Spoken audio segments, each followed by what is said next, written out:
Hi, Paulie here, serious bit, which is why I'm drinking. So my job has always been author and games designer. I've been a role-playing games designer in particular since the early 80s. So I want to talk to you about just elements of role-playing game design because I've been talking a lot about different games and how they work. So I just want to go over some of this stuff. This is the stuff they won't tell you in school. Design mechanisms for role-playing games, the design aesthetic. So, in order to simulate a world where we don't know whether skills will succeed, whether random events will intrude into life, whether the unplanned can happen, most role-playing games will have some form of randomization which is used for skills and actions. I fire the arrow, does it hit its target? I try and persuade this person to do something, do they listen to me? I try and sneak past the guard, do I accidentally step on a twig? We have to handle these things. So this is normally done through some form of randomization choice. Now, you've got your choices when you're setting up a game for what sort of randomization you feel like using within it. Most games will use dice. Now, our choices then become quite important. We can have a bell curve randomizer. Let us say I roll 2 6-sided dice. The probability distribution, as we all know, is a bell curve. 7s turn up very frequently, 12s will only turn up 1 time out of every 36, 2s will turn up 1 time out of every 36. If I roll a 10, 1 in 6 rolls are going to be 10. So my probabilities of a dice score center in the middle, 6, 7, 8s are common, everything else is rare. So this means we're setting up something where there are rare events are rarer. You're going to get the average result most commonly. We can also do a linear generator. I roll a d10 or I roll 1 6-sided dice. The events are entirely linear. I have as much chance of getting a 6 as I have of getting a 4. So if events are supposed to be common or uncommon, well, they'll happen with a very even distribution. I can also have what we would call an exploding linear generator. Let us say I roll a d6, but if I roll a 6, I keep that score and I roll another d6 and add to it. So this is a linear generator which asymptotes upwards so that I get a vanishingly rare chance of incredibly high results at the far end of the line. Can be a very useful mechanism. A lot of games run off what's colloquially called a dice pool. Technically it would be a accruing linear generator. So characteristics or skills will give me a number of dice of some type that I roll and add the scores together, or those dice that score a certain type of faces on them. So say if I roll 5 dice, 4 5s and 6s count as a success, or only 6s count as a success. But I am rolling a number of dice determined by the system and I'm counting up effect. Again, linear effects with some asymptotic ends. There are great effects which are less likely because of the number of randomizations needed to get very high results. There have also been some matrix style systems. These are diceless systems where we compare either secret things we've written down or we've chosen from effects. So the game Amber, what you did was at the start of the game you all kind of list what you are best at in the game as far as the characteristics that were important. So who's the best at fighting?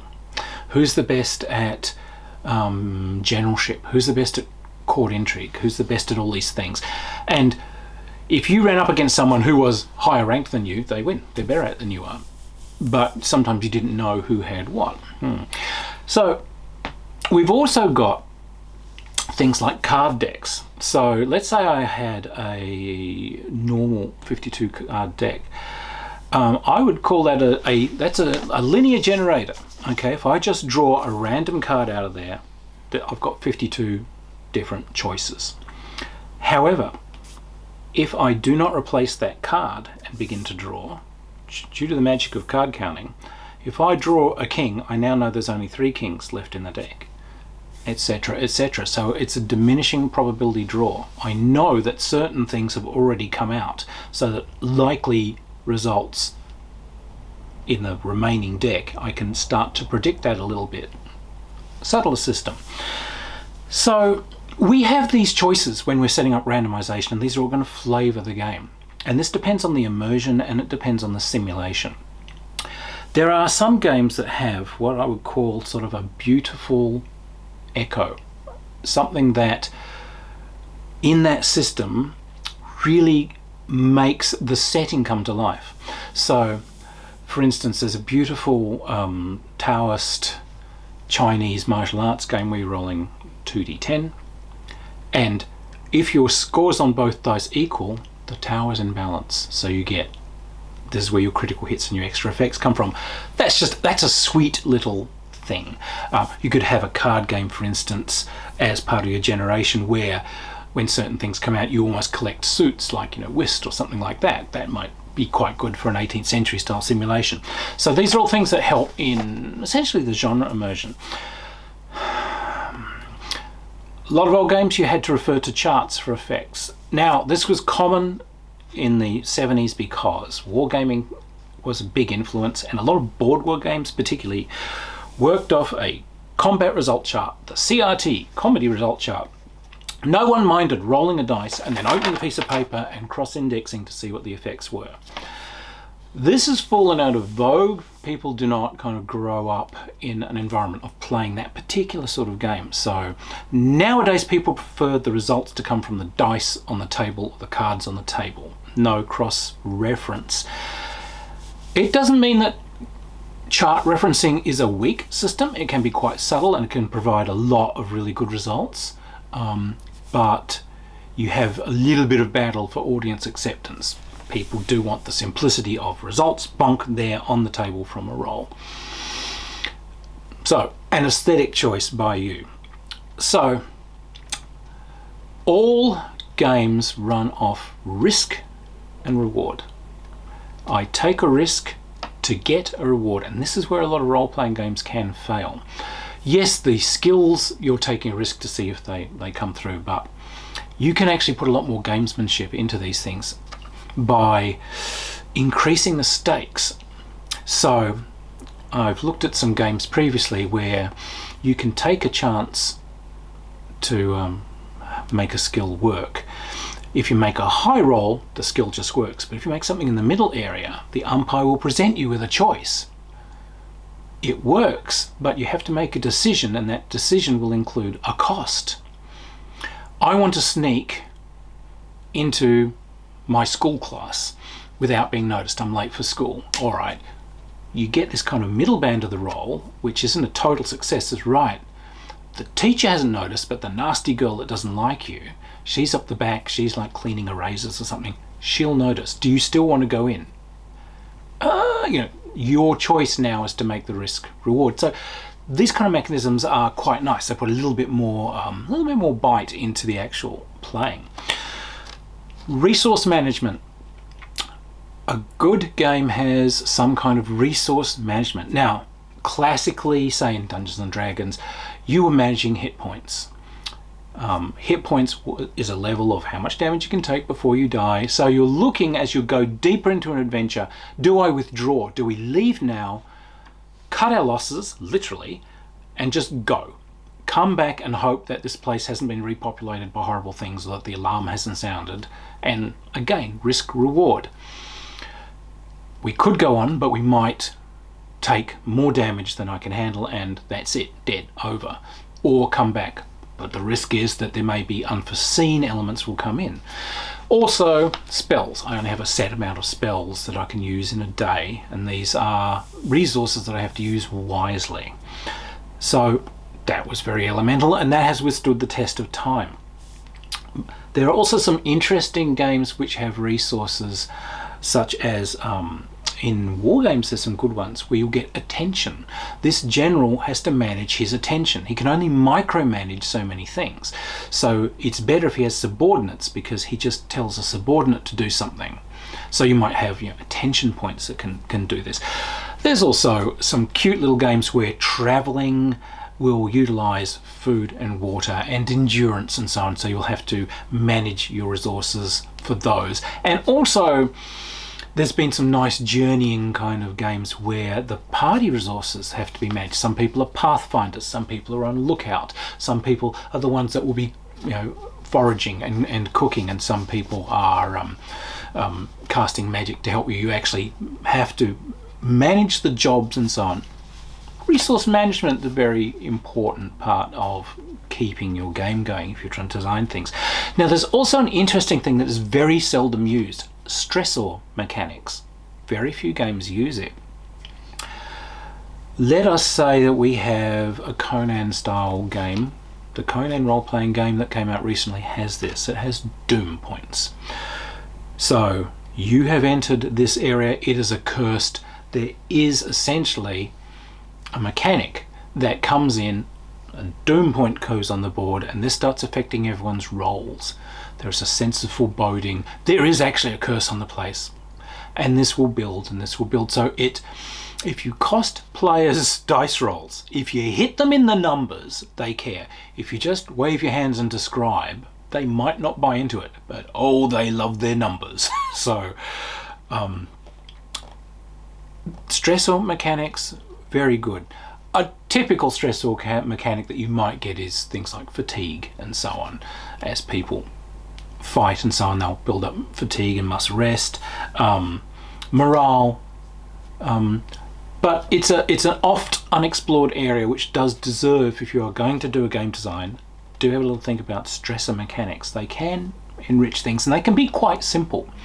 And you can flip that round, because your morale can go up, your sense of achievement can go up. Again, in the Conan game, I noticed they have this thing called momentum. If you start making really good rolls, if you do heroic things, the opposite to the doom points turn up. You get these momentum points, and these are a pool resource for your party that people can take from, and that adds to their future rolls and so on. Another piece of resource management came out of the same system.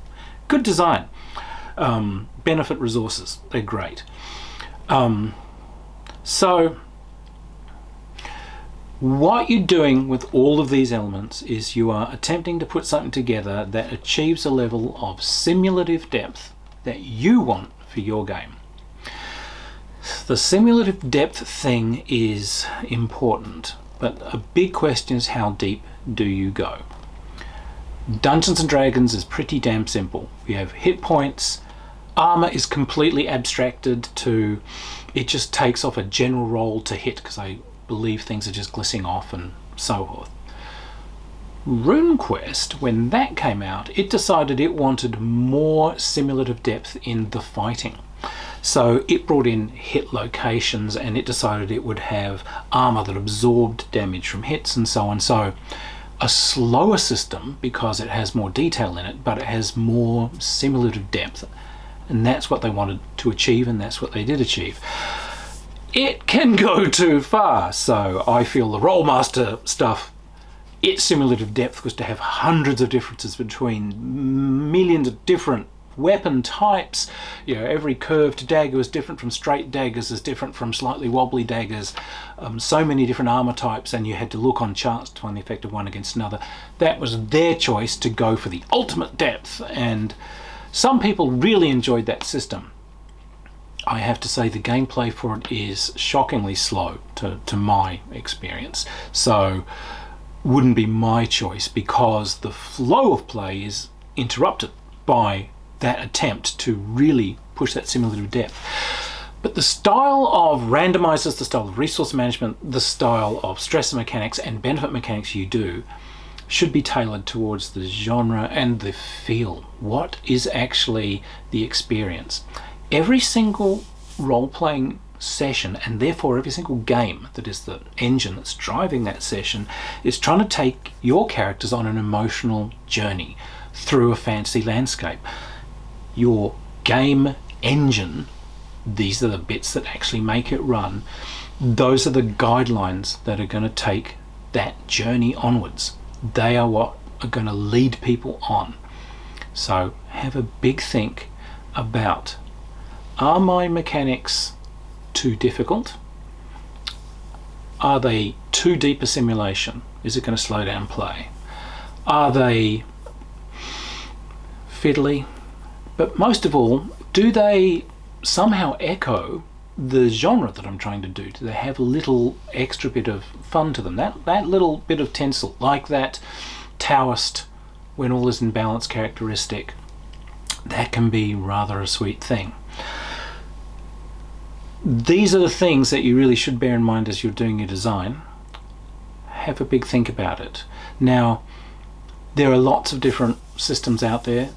There are lots of things to look at. Have a think. Go out, take a look at a lot of different systems, just for the joy of it, really. But read through and ask yourself, what's this designer trying to do and what tools did he use? And then ask yourself, do you feel that those goals are achieved?